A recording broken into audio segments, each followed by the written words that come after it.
Buenas, mi nombre es Joaquín Monsalvo, formo parte del grupo número 2 de Arquitectura de Computadores, acompañado por Tiago Paiva, Juan Agustín Pascua, Felipe Mulich y Andrés Springer, y nosotros vamos a presentar el tema de TPUs de Google, es decir, Tensor Processing Units o en español, unidades de procesamiento tensorial.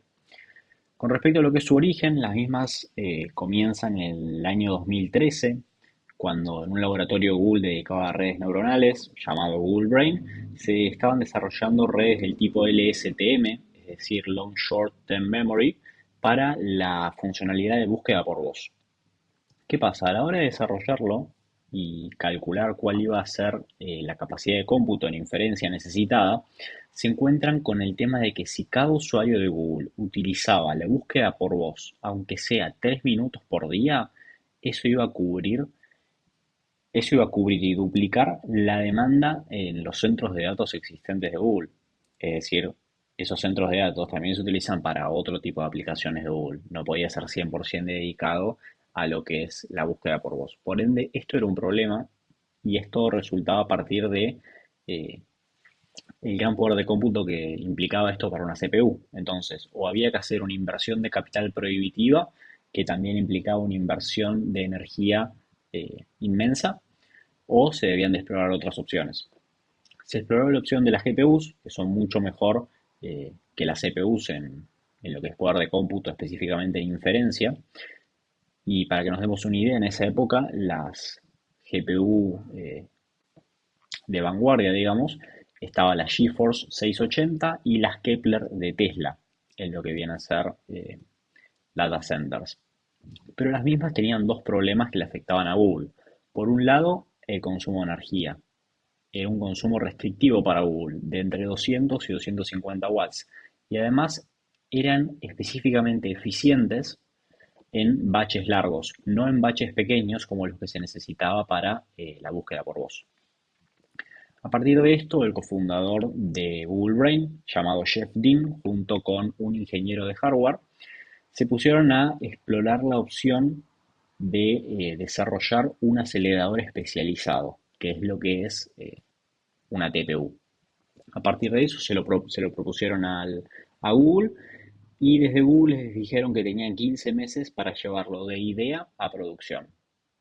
A partir de eso, en el año 2015 se lanzó la primera versión de las TPUs, las mismas en 2016 fueron anunciadas al público y en 2017 se presentó el paper, el cual hoy en día es uno de los papers más citados en la historia moderna de la arquitectura de computadores.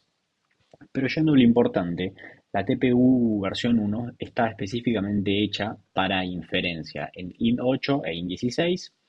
Tenía 75 watts de consumo energético, lo que representa casi un tercio de lo que hubiese consumido una GPU. Y además tiene un poder de cómputo de 92 TOPS. TOPS son tera operaciones por segundo. Estas operaciones, es importante resaltar, son números enteros. Y para que demos una comparación, en CPUs de la época, como lo era la Haswell, específicamente para data centers, esa tenía entre 1 y 5 TOPS de poder de cómputo. Así que estamos hablando de un aumento en cantidad muy importante. Esto consecuentemente lleva a que se desarrolle la TPU versión 2, la cual agrega entrenamiento como posibilidad dentro de la misma, es decir, ahora las TPUs pueden ser usadas para inferencia y para entrenamiento de modelos de inteligencia artificial. Además, Google Brain desarrolla su propio formato, el cual es el BFloat 16, que básicamente eh, se refiere a Brain Float y ayuda a la estabilidad en procesos de entrenamiento. Pero algo muy interesante es que en esta versión se duplica el poder de cómputo por chip, es decir, de forma individual, pasa de 92 a 180 y pasa de medirse las operaciones en tops a teraflops. En, cuan- en cuanto a la diferencia a teraflops, a diferencia de tops, lo que tiene es que está medido en operaciones de punto flotante por segundo. Las operaciones de punto flotante son mucho más efectivas en lo que es inteligencia artificial. Partiendo de por sí de haber duplicado el poder de cómputo, lo que se agrega es la posibilidad de crear pods. Un pod básicamente es la unión de 64 chips de TPU organizados con una topología de toro 2D. Una topología de toro 2D básicamente refiere a la forma geométrica del torus en inglés. Y esto lo que nos permite es tener a 64 chips trabajando como si fuesen una única computadora. Y esto, si multiplicamos, bueno, 64 por los 180 teraflops de poder de cómputo, resulta en que este pod puede llegar a una capacidad de 11.5 petaflops, lo cual es inmenso. Ya mismo el año siguiente se lanza la versión 3, en la cual se duplica la MMU. Vamos a ver más adelante, cuando veamos los componentes VM en particular, qué es la MMU. Y además aumenta prácticamente en un 150% el poder de cómputo. Pasa de 180 a 420 teraflops por chip. Asimismo, se agrega la posibilidad de refrigerar los pods de forma líquida, es decir, empiezan a trabajar con ambas refrigeraciones, tanto por aire como líquida. Y esto, consecuentemente, lleva a que los pods pasen a tener un poder de cómputo máximo de 100 petaflops por pod, es decir, prácticamente un aumento del 900%. Por último, en la versión 4 lanzada en 2021, que viene a ser una de las más importantes, los saltos más grandes, se baja, como podemos ver, eh, la capacidad de cómputo por chip, baja de 420 a 275. ¿Pero por qué? Porque se reorganiza la topología, pasa de un toro 2D a un toro óptico 3D. Esto lo que nos permite es en un pod, en un único pod, como habíamos comentado en la versión 2, ahora poder meter 4096 chips. Esto la verdad que es una barbaridad, y esto luego nos permite que este pod de 4096 chips tenga una capacidad de cómputo de 1.1 exaflops, una capacidad inmensa.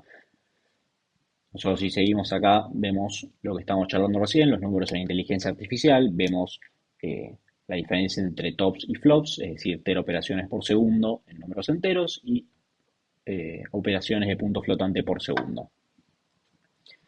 Por otro lado, tenemos acá una pequeña línea de tiempo sobre el avance de las TPUs. La realidad es que de donde mayor información se concentra es de las primeras cuatro, la 1, la 2, la 3 y la 4. En lo que respecta a la 5 y la 6, que la 6 es Trillium, la vamos a estar comentando más adelante. Y yendo a lo que es el modelo Roofline, esto es algo muy importante porque es algo que utilizaron Jeff Dean y el ingeniero de hardware para determinar si la mejor idea era optimizar una arquitectura existente como una GPU o una CPU, o desarrollar un acelerador específico, concretamente un DSA. Un DSA es un Domain Specific Accelerator, es decir, prioriza la especialización por sobre la generalidad de una CPU, que él además genera sus costos por, bueno, querer ofrecer esa generalidad. El modelo Roofline básicamente lo que hace es determinar el tope de rendimiento según la intensidad aritmética de la aplicación. Por ejemplo, flops por byte a la hora de utilizar memoria. ¿Qué es importante tener en cuenta? En las TPU y en las redes neuronales, lo que se realiza de forma frecuente, básicamente gran parte del proceso, son los conocidos como GEM. GEM refiere a multiplicación de matrices generales. Y gracias al modelo Roofline podemos ver que las GEM son compute bound, es decir, que a una alta intensidad aritmética se determina que cierta tarea como la GEM es compute bound, es decir, que depende 100% del poder de cómputo y no depende del ancho de banda de la memoria. ¿Qué es importante? Tener en cuenta que las CPUs dedican entre el 60 y el 70% del silicio a caché y control de orden. Algo que la verdad es inútil para la multiplicación de matrices generales. Entonces las TPU lo que hacen es eliminar por completo estas partes y reemplazar esos espacios dentro de su arquitectura por más unidades Mac. Esto, como era de esperarse, lo que hace es aumentar aún más eh, el rendimiento de la CPU y así poder darle más poder de cómputo en el espacio que es ocupado en la arquitectura de una CPU. Bueno, vamos a hablar sobre los componentes principales de la TPU. Se organiza en varios componentes especializados. Nosotros elegimos 7, ¿sí? Estos componentes trabajan en conjunto para aumentar el rendimiento, ¿sí? de cada TPU y reducir cuellos de botella y comunicación, ya sea intracomponente, es decir, la comunicación entre cada uno de estos componentes, y o la comunicación entre la TPU y otros componentes de nuestro sistema, ya sea la CPU, etc. Ahora viene lo que es la MXU, que es capaz el componente principal de nuestro TPU. MXU es unidad de multiplicación de matrices, es un acelerador de hardware diseñado específicamente para la multiplicación de matrices. Es el, como ya dije, el núcleo computacional de la TPU, es el motor, es el caballo de fuerza, lo que empuja todo lo que es todos los cómputos y todo el cálculo de la TPU. Tiene un arreglo sistólico bidimensional, tiene en cada nodo, tiene unidades MAC de Multiply Accumulate, se organiza en grillas de n por n, o sea, es una matriz donde la cantidad de filas es la misma que la cantidad de columnas. Para poner un ejemplo y dimensionar un poquito, la TPU versión 1 tenía 256 por 256 filas por columnas, o sea, es decir, 65.536 celdas de cómputo. Después, otra parte importante de las MXU es el arreglo sistólico. Para entender lo que es un arreglo sistólico, habría que referenciar un poquito lo que es la biología, ¿no? Algo sistólico es algo, es un flujo, en este caso un flujo de datos, un flujo de información que se da en simultáneo, ¿sí? Bueno, en este arreglo sistólico tenemos una red regular de nodos simples, como dije antes, cada nodo tiene una unidad MAC. Hay una comunicación local entre vecinos y un flujo de datos sincronizado, porque es histórico. Pero la comunicación local es importante porque al ser una matriz hay o sea, hay una comunicación local, una comunicación física entre nodos adyacentes que están físicamente pegados uno al lado del otro, y esto es lo que en gran parte aumenta el rendimiento, ¿no? Es un procesamiento distribuido por celda, va celda por celda, todo sistólico, todo en uno después del otro, por clock, y son operaciones encadenadas y el resultado se construye progresivamente a medida que se va llevando a cabo el flujo de información. Flujo de datos. Bueno, la matriz, que un poco la vamos a ver representada en la diapositiva siguiente, se organiza por vectores de activaciones, que es el flujo horizontal, y pesos, que es el flujo vertical, ¿sí? Es una multiplicación y una acumulación por celda, perdón, como dije antes. Cada nodo, sí, cada registro interno tiene 32 bits y se habla de un data flow weight stationary, que esto hace referencia a los pesos, es decir, lo que se pone o se inserta en la parte de arriba, ¿no? De la matriz, lo que es el flujo vertical, mejor dicho, no cambia hasta que la siguiente instrucción se procese. Son pesos estacionarios. Con un paréntesis que después les voy a decir por qué. Hay un mínimo acceso a memoria externa, ¿sí? Y hay una alta eficiencia energética comparado con la GPU. Mínimo acceso a memoria porque justamente las instrucciones se precargan este concepto de pesos, entonces no hace falta en, en cada iteración o en partes de la iteración tener que consultar con memoria externa. Bueno, acá está un poquito lo que es la matriz, ¿no? Es un flujo de datos en el Systolic Array. Tenemos los pesos, ¿sí? Y verticales y los flujos horizontales. Y acá hay que entender lo importante que es algo sistólico. De nuevo, es algo que da paso a paso acumulativo, multiplicaciones acumulativas, y van de arriba a la izquierda hacia abajo a la derecha.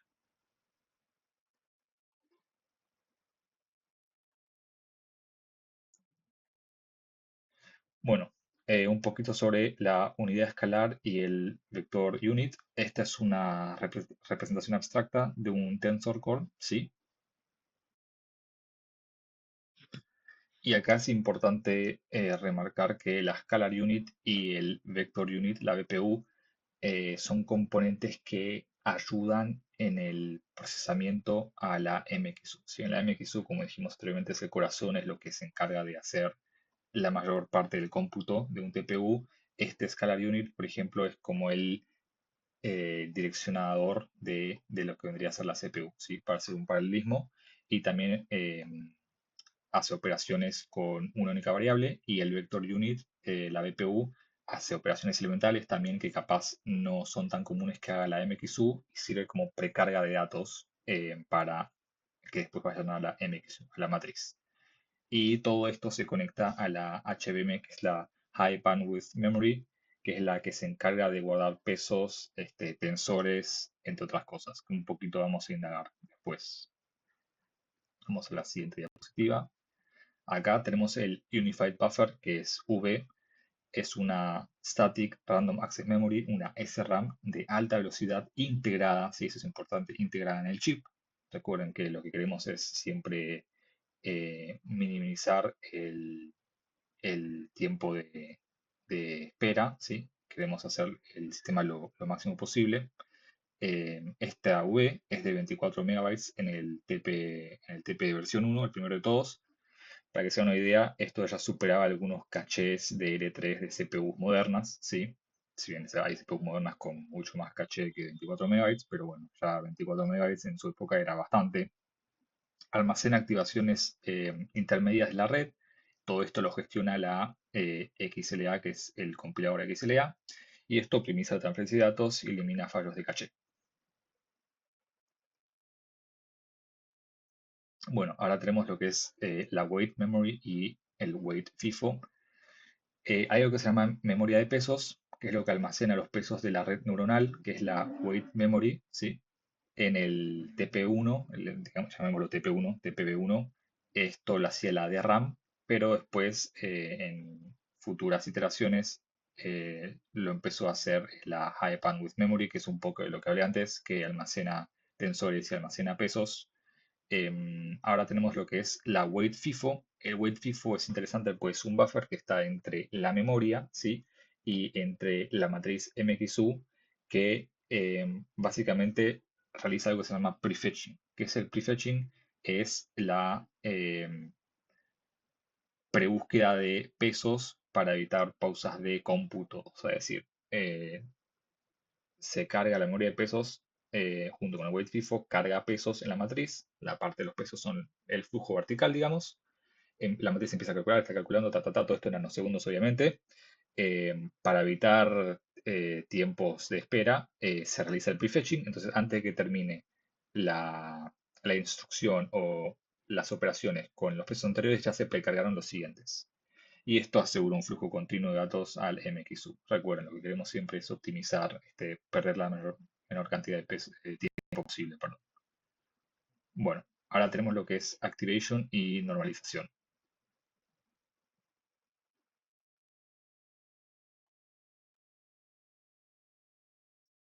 Bueno, como idea general, la Activation Unit y el Normalize y la Pull Unit son unidades que suman volumen, suman datos al output de lo que procesa la MXU. Acuérdense de que al fin y al cabo las TPUs se usan para inteligencia artificial y en las inteligencias artificiales, en las redes neuronales, más que nada, Machine Learning no todo es tan lineal, ¿sí? Hay distintos niveles, hay distintas dimensiones.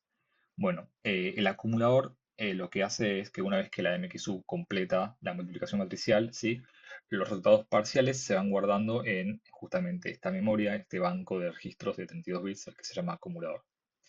La Activation Unit aplica funciones de activación, ¿sí? No lineales, o sea, las deslineariza, esenciales para introducir complejidad en la red. Como dije antes, esto es Machine Learning.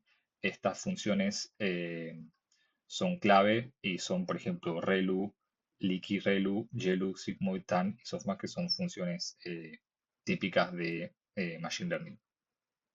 Después tenemos lo que es el Normalize y Pool Unit, que en Machine Learning de nuevo hay dos cosas muy importantes, que es la Batch Normalization, que es BN, y el pooling. La Batch Normalization básicamente es adaptar los datos para que la IA lo pueda entender mejor. Esto lo que hace la ABN, entonces lo que hace es mejora el aprendizaje y estabiliza el rendimiento, ¿sí? Y el pooling es también justamente orientado a Machine Learning, y lo que hace es a los resultados que obtenemos les saca información innecesaria, ¿sí? Y esto sirve mucho para CNNs y transformers.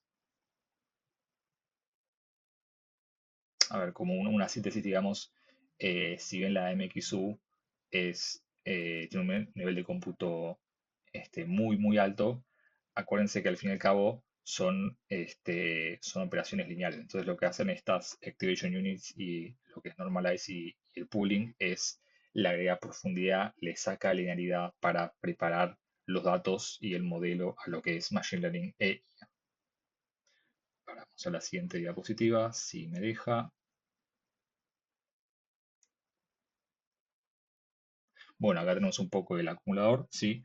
Tenemos el multiplicador y el adder, y estos resultados parciales se van guardando en el acumulador. Son iteraciones todo el tiempo. Cada vez que la MXU termina con su siguiente iteración, esto se suma y se guarda otra vez en el acumulador.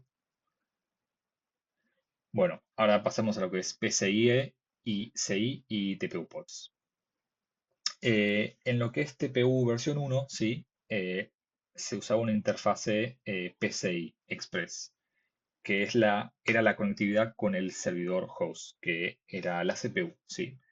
Era de generación 3 y tenía hasta una velocidad de transferencia de datos de 16 GB por segundo. La CPU es la que preparaba y enviaba los datos, sí, y justamente esto introdujo latencia y cuello de botella. Entonces, para eficientar todo esto, lo que se desarrolla es el Interchip Interconnect, o ICI, en TPU V2 y en adelante, que es una red dedicada solamente a la comunicación entre chips TPU. Sí, se omite la comunicación primero con la CPU, y esto reduce el cuello de botella y tiene velocidades de 600 GB por segundo, que es muchísimo más que 16 GB por segundo. Después tenemos los TPU pods, que básicamente es un clúster de chips, es un rack con un montón de chips de TPUs interconectados que, que logran velocidades enormes, que de hasta 1.1 exaflops. ¿Sí? Los TPUs tienen una característica peculiar, importante, que si bien son rapidísimos individualmente, ¿sí? Si se unifican y se juntan, en este caso en TPU pods, la velocidad no escala linealmente. Tampoco exponencial, porque sería un montón, pero no es lineal. O sea, si junto 1000 TPUs, no es que tengo una velocidad 1000 veces mayor, capaz que es un poco mayor. Y acá un poco la idea de lo que es el ICI. Este es el host, la CPU. Esto es lo que se usaba en TPU versión 1, que es el PCI Express. Y acá tenemos cada chip, y acá la idea es que cada chip, con lo que vimos antes, la unidad escalar, la BPU y la MXU, cada chip está interconectado por la ICI. Acá hay otro chip, y acá habría otro ICI, y acá habría otro chip, y así sucesivamente. Si me deja pasar. Bueno, este es el TPU pod. Como pueden ver, es un flor de racks con un montón de TPUs interconectadas entre sí. Y acá llegamos a los tipos de paralelismo que explota el TPU. Bueno, el TPU combina distintos niveles de paralelismo para maximizar el rendimiento, ¿sí? Tenemos cuatro tipos que identificamos que son los principales. El paralelismo sistólico, que es un poco lo que estuvimos viendo anteriormente, es como el paralelismo típico de las TPUs, con sus 65.536 MAX en la TPU versión 1, operación sincronizada por reloj, operación sistólica, con alto rendimiento. Después tenemos el paralelismo de datos, son múltiples inputs procesados en paralelo, ¿sí? Hay un batch consolidado en una sola operación. Y si se quiere como ejemplo es cuando estás entrenando un modelo de IA, ¿sí? Para procesar o hacer X cosas con imágenes. Entonces, el input, que es el mismo, o sea, el tipo de input es el mismo, el dato es el mismo, podrían ser cuatro imágenes, ¿sí? Cuatro imágenes procesadas en paralelo. Después tenemos el paralelismo de modelo, que es una división de pesos entre múltiples chips, es un cómputo distribuido de submatrices, es una agregación de resultados intermedios. Para que sea un ejemplo, el paralelismo de modelo es cuando un modelo es tan grande que necesitas más de una TPU para procesarlo. Entonces usas varias TPUs para que procesen varias partes del modelo. Y después tenemos el paralelismo de pipeline on chip, que es un solapamiento de cómputo y memoria. Y hay una precarga de pesos vía DMA, Direct Memory Access. Y un ejemplo de esto, por ejemplo, es cuando en un modelo hay varias instrucciones, ¿no? Varios pasos y se están ejecutando al mismo tiempo todos los pasos. O sea, el paso, digamos, que el modelo se divide en tres pasos. El paso uno eh, lo está procesando la TPU1, el paso 2 la TPU2, el paso 3 la TPU3 en paralelo. Entonces, por eso hablamos de un pipeline. Bueno, hasta ahora vimos toda la parte física de la TPU, el MXU, el arreglo sistólico, los buffers, la memoria y cómo logra tanta eficiencia. Pero ahora aparece una pregunta importante. ¿Cómo se programa algo así? Y acá está una de las mayores diferencias entre la TPU y la GPU tradicional. Las TPUs no se programan directamente a bajo nivel. No existe algo equivalente a escribir kernels CUDA manualmente o controlar threads e hilos como la GPU. El programador prácticamente nunca interactúa directamente con el hardware. En realidad, Google diseñó todo el sistema para que el desarrollador trabaje en un nivel mucho más alto, generalmente usando Python y frameworks de Machine Learning. Después, todo ese código pasa por un compilador llamado XLA, que significa Accelerated Linear Algebra. XLA es el verdadero cerebro detrás de la programación de la TPUs. Lo que hace es tomar el gráfico completo de operaciones matemáticas de una red neuronal y transformarlo automáticamente en un código optimizado específicamente para la TPU. Y esto es importante, porque las TPUs dependen muchísimo de mantener el flujo de datos constante dentro del arreglo sistólico. Entonces la XLA intenta organizar todas las operaciones para evitar pausas, movimientos innecesarios de memoria o partes del hardware sin usar. Una de las optimizaciones más importantes que hace es la función de operaciones. En vez de ejecutar una multiplicación, después una suma y después una activación como pasos separados, el XLA intenta fusionar todo eso en una sola operación grande. Así evita escribir resultados intermedios constantemente en memoria. También organiza los tensores en memoria usando layouts especiales, llamados tile layouts, para que encajen perfectamente con el tamaño de la MXU y se aprovechen todos los MACs del chip. Además, administra automáticamente la memoria interna de la TPU, decide qué datos permanecen en el Unified Buffer, cuáles van a memoria externa y cuándo moverlos. Todo eso sin intervención del programador. En otras palabras, el desarrollador describe matemáticamente el problema y XLA se encarga de convertirlo en una ejecución eficiente sobre el hardware especializado. Bueno, ahora que ya entendimos qué hace XLA, la siguiente pregunta es, ¿qué usa realmente un desarrollador cuando trabaja con TPUs? La realidad es que la mayoría de los programadores ni siquiera ven directamente la TPU. Ellos trabajan usando frameworks de Machine Learning normales, casi siempre con Python. Y después de todo, ese código termina pasando por XLA. El framework más importante hoy para investigación es JAX. Este fue desarrollado por Google y se volvió extremadamente popular porque permite escribir código muy parecido a NumPy, o sea, código matemáticamente fácil de leer, pero al mismo tiempo aprovecha una compilación automática.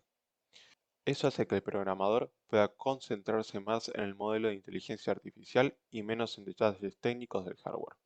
Por ejemplo, uno puede escribir funciones normales en Python y después aplicar transformaciones especiales. La primera de estas siendo HIT, Just in Time Compilation, lo que hace es tomar una función y compilarla automáticamente con XLA para ejecutarla mucho más rápido en TPUs. Después está grad. Esta función calcula automáticamente los gradientes necesarios para el entrenamiento de redes neuronales. Básicamente automatiza el proceso de backpropagation, que es el mecanismo que usan los modelos para aprender. También aparece VMAP, que permite vectorizar operaciones automáticamente. En vez de ejecutar algo elemento por elemento, JAX transforma el cálculo para procesar muchos datos en paralelo de manera mucho más eficiente. Y finalmente está VMAP, que permite distribuir el trabajo entre múltiples TPUs al mismo tiempo. Esto es fundamental cuando se entrenan modelos enormes, porque el cálculo ya no entra en un solo chip y necesita repartirse entre muchos dispositivos trabajando juntos. Entonces, desde el punto de vista del programador, escalar un modelo a varias TPUs puede ser relativamente simple, aunque internamente haya una enorme complejidad de comunicación y sincronización. Además de JAX, otro framework muy importante es TensorFlow junto con Keras. TensorFlow fue durante muchos años el framework principal de Google para inteligencia artificial y todavía sigue siendo muy usado en producción. La ventaja de TensorFlow es que tiene una integración extremadamente madura con Google Cloud. Muchas herramientas internas de Google funcionan directamente sobre este. Keras, por otro lado, simplifica muchísimo la creación de redes neuronales porque permite definir modelos con APIs de alto nivel, sin necesidad de escribir demasiados detalles matemáticos o de infraestructura. Por eso, TensorFlow y Keras siguen siendo muy comunes en empresas y entornos de producción grandes. Finalmente, PyTorch sobre XLA. PyTorch es probablemente el framework más popular hoy en academias, porque es muy flexible y fácil de usar. El problema es que PyTorch originalmente fue diseñada para ejecutar operaciones inmediatamente apenas el programador las escribe. Las TPU funcionan distinto. XLA necesita ver el grafo completo de operaciones antes de optimizarlo y compilarlo. Entonces PyTorch sobre XLA hace una especie de adaptación, va acumulando operaciones y recién ejecuta todo cuando realmente necesita un resultado. Esto permite correr modelos de PyTorch sobre TPUs con relativamente pocos cambios en el código, aunque a veces puede generar ciertas latencias o comportamientos menos intuitivos para el programador. Entrando en la comparación arquitectónica, podemos pensar en la CPU, GPU y TPU como tres filosofías completamente distintas. Las CPU representan la arquitectura generalística clásica.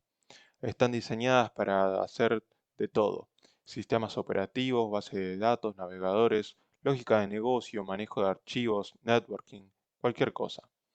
Por eso incorporan muchísima lógica compleja, predicción de saltos, ejecución fuera de orden, cachés enormes, ejecución especulativa y mecanismos para manejar código impredecible. El problema es que todo eso ocupa muchísimo espacio y consume mucha energía. De hecho, en CPUs modernas, gran parte del chip no se usa para cómputo puro, sino para control y manejo de memoria.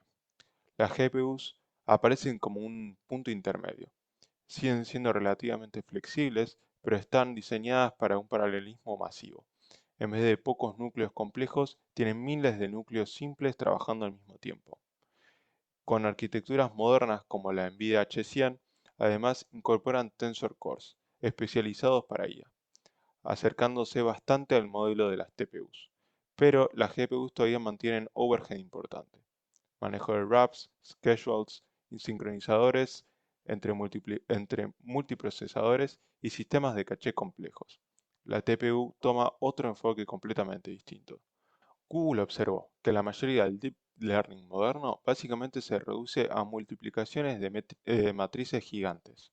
Entonces eliminaron casi toda la lógica innecesaria, dedicando el hardware directamente al cálculo tensorial. No hay ejecución especulativa, no hay predicciones de saltos y no hay warps. Todo el flujo dentro de la TPU es determinista y regular. Los datos simplemente fluyen por el arreglo sistólico mientras miles de unidades MAC trabajan simultáneamente. Y justamente esa simplificación extrema es la que permite obtener tanta eficiencia energética. Uno de los puntos más impresionantes de las TPUs es su eficiencia. El paper original de Google mostró que la TPU V1 era 30 y 80 veces más eficiente por watt que las CPUs y GPUs contemporáneas. Y esto es extremadamente importante, porque hoy en día el costo energético es uno de los mayores problemas de los centros de datos modernos. Mover datos consume muchísima energía, entonces las TPUs intentan minimizar constantemente ese movimiento. Además, como la lógica de control es mucho más simple, el chip desperdicia menos energía en tareas que no producen cómputo útil. Pero obviamente esta especialización también trae limitaciones. La primera es la flexibilidad. Las TPU son excelentes para operaciones matriciales, pero no para algoritmos con lógicas irregulares o muchas decisiones dinámicas. La segunda limitación es el vendor lock-in. Las TPUs pertenecen exclusivamente al ecosistema de Google Cloud. No existe una plataforma abierta comparable a CUDA. Y la tercera limitación es el debugging. Como todo pasa por la XLA y niveles de abstracción muy altos, muchas veces es difícil entender exactamente qué está ocurriendo dentro del hardware o por qué una optimización no funciona como se esperaba. Esta sección analiza el sistema AlphaFold 2 desarrollado por DeepMind para la predicción de estructura de proteínas. Este ejemplo resulta especialmente significativo por varias razones. En primer lugar, exige una escala computacional que solo las TPUs pueden ofrecer de manera eficiente. En segundo lugar, su impacto científico es de máxima relevancia y ha sido ampliamente reconocido por la comunidad internacional. Y finalmente, el modelo se encuentra exhaustivamente documentado. Las proteínas son macromoléculas biológicas fundamentales para prácticamente todos los procesos celulares. Cada proteína es una cadena polipeptídica compuesta por una secuencia de aminoácidos ensamblados en el ribosoma, siguiendo las instrucciones codificadas en el ARN mensajero proveniente de la transcripción del ADN genómico. Existen más o menos 20 aminoácidos estándar, cada uno con propiedades químicas. Algunos son hidrofóbicos, otros son hidrofólicos, algunos son cargados positivamente y otros negativamente. Una vez sintetizada, la cadena polipeptídica se pliega espontáneamente en una configuración tridimensional específica, determinada esencialmente por las interacciones químicas entre los aminoácidos y con el entorno acuoso celular. Las enzimas tienen un sitio activo tridimensional, cuya forma complementa exactamente la del sustrato que catalizan. Los anticuerpos tienen regiones variables, cuya forma determina qué antígenos se unen, y los receptores de membrana tienen dominios transmembrana que permiten la señalización intercelular. El problema del plegamiento de proteínas es predecir cuál es esa estructura nativa 3D, dado únicamente el conocimiento de la secuencia de aminoácidos. Una proteína de 300 aminoácidos de longitud media tiene aproximadamente 10 a la 100 configuraciones espaciales posibles, y sin embargo el plegamiento biológico ocurre en milisegundos. Los métodos clásicos para determinar la estructura de proteínas eran al principio experimentales. La cristalografía de rayos X, la criomioscopía electrónica y la espectroscopía de resonancia magnética nuclear. Cada técnica tiene sus ventajas y limitaciones, pero todas son lentas, costosas y no siempre exitosas.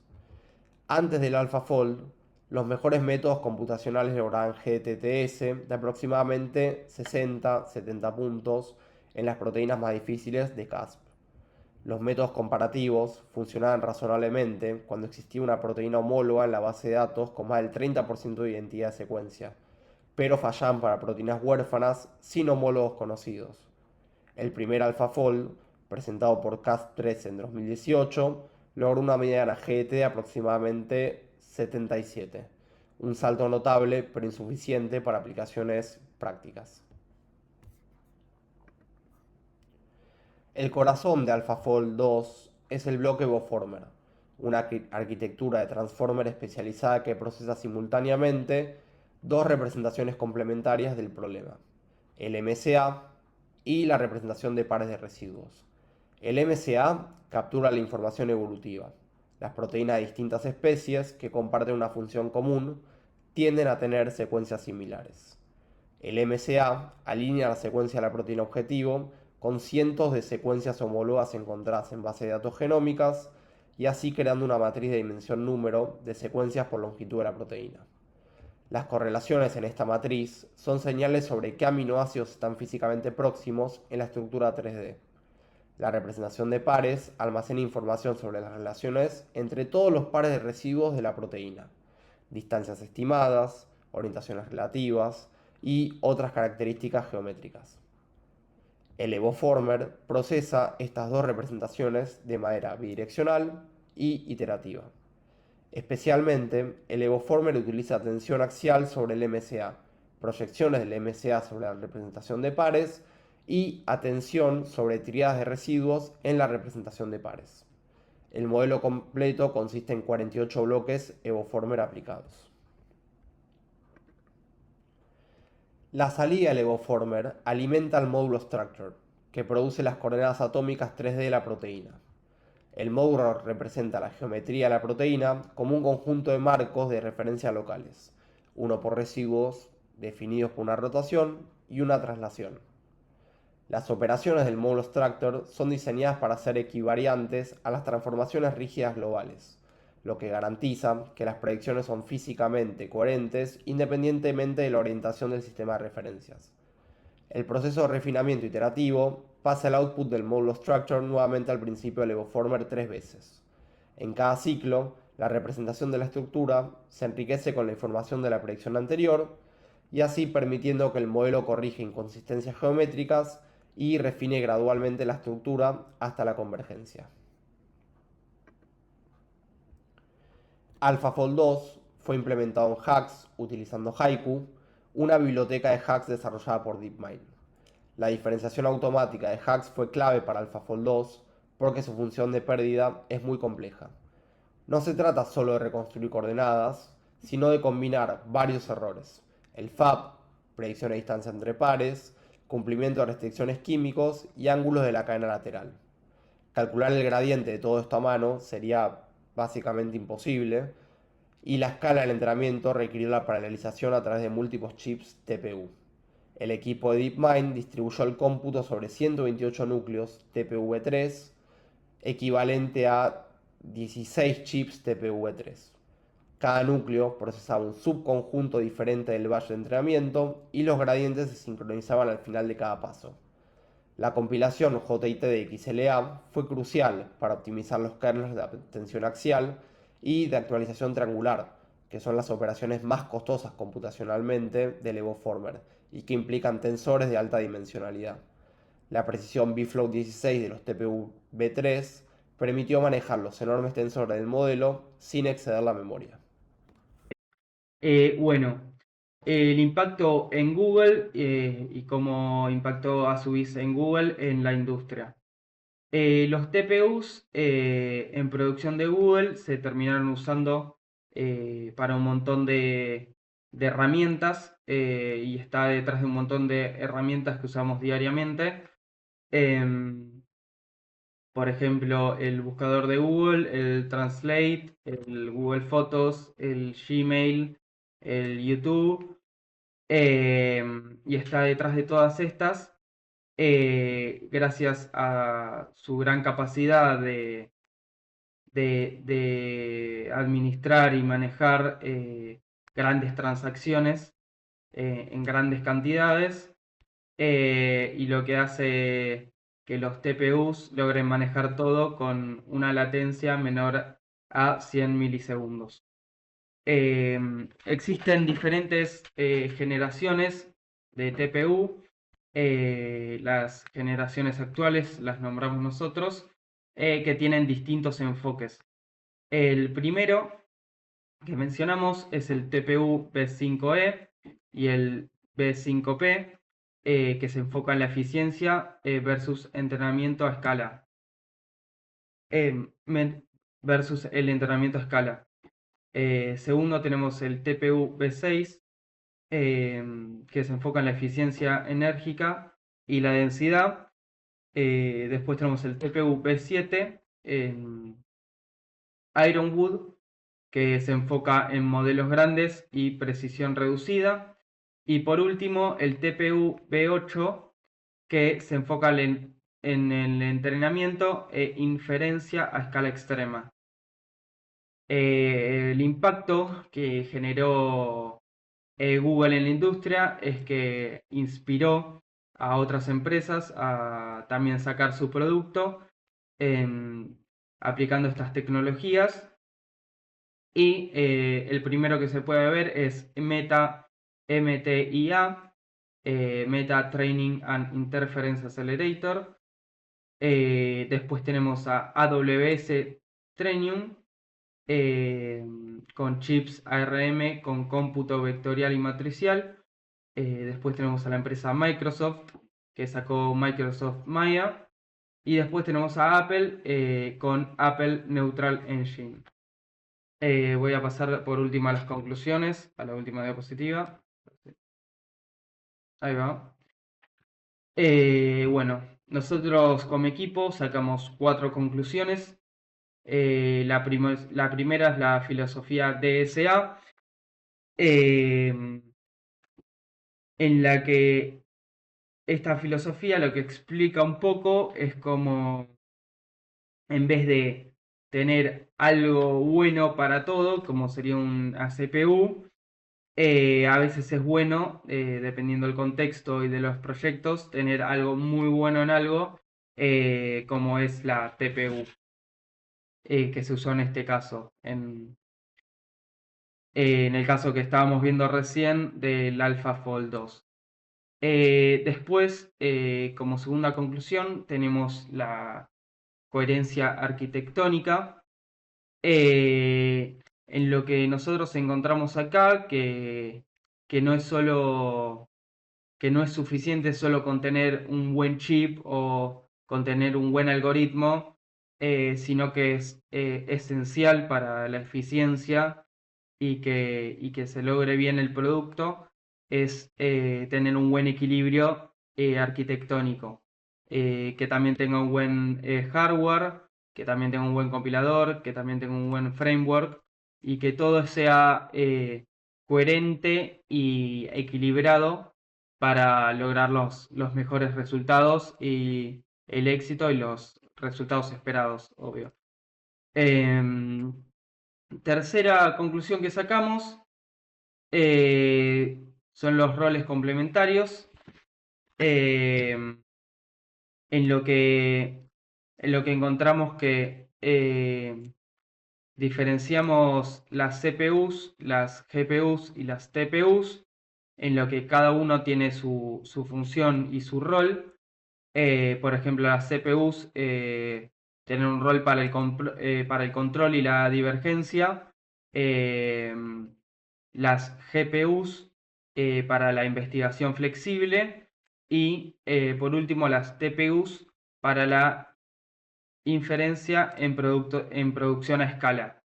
Y hablamos de esta conclusión de los roles complementarios porque los mejores sistemas, los más eficientes y los más modernos, combinan los tres sistemas dependiendo por dónde estén en el proyecto y para usar, dependiendo del contexto, las tres distintas.